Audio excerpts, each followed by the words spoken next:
My name is Alex Rule, and my proposal is to reduce bicycle theft at the University of New Mexico. Bike theft is a prevalent issue all over the United States that has become more pressing due to the increase of people avoiding public transportation during the COVID-19 pandemic. Every year, 1.7 million bikes are stolen, and only a small fraction of these, 1 in 5, are reported to the police. The reason for the popularity of bike theft is displayed in this chart. While the return for bike theft is relatively low, there are almost no consequences, so there is very little risk. Increasing the risk for the crime will diminish its popularity. It is also important to remember that bikes are many people's primary mode of transportation, and the loss of this can seriously hinder their livelihoods. At UNM, there is a bicycle registration system meant to make it easier for the police to return stolen bikes to their owners. There are also almost 100 bike lockers that students and faculty can use to store their bikes safely. Neither of these systems are particularly effective because most people do not register their bikes, and there is a waiting list to get a bike locker. In 2014, there were about 200 bike thefts on campus. Only 34 people had registered that year, and a mere 2% of the stolen bikes were returned to their owners, even though many more than that could have been because they were recovered. Learning from other schools can help UNM improve their system. The two main methods used are bike lockers and bait bikes. At schools like UC Santa Cruz, smart bike lockers have been installed that make reserving a spot a streamlined process. And at many larger universities, bait bikes are placed in high theft areas of campus, equipped with GPS trackers that the police can follow if a bike gets stolen.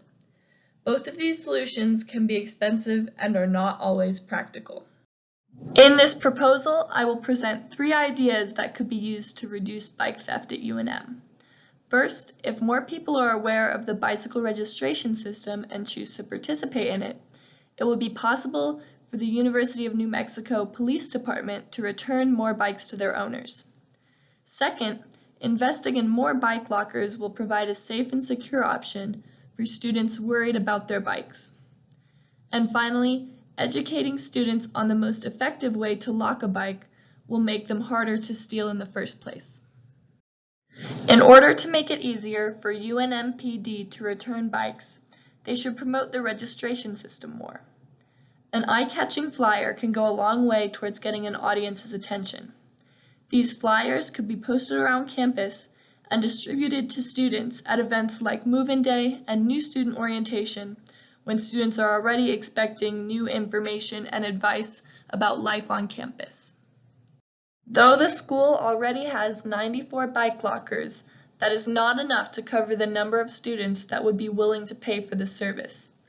An additional 20 bike lockers could start to remedy this problem and could easily be incorporated into the current system in which students pay $48 for a bike locker for the whole year. Most bike thefts occur because the bike is not securely locked and therefore is easy to steal. One way to encourage proper bike locking would be a social media campaign with an informative graphic like this one on the right from 2018. This could be spread over ASUNM's social media accounts as many students follow them.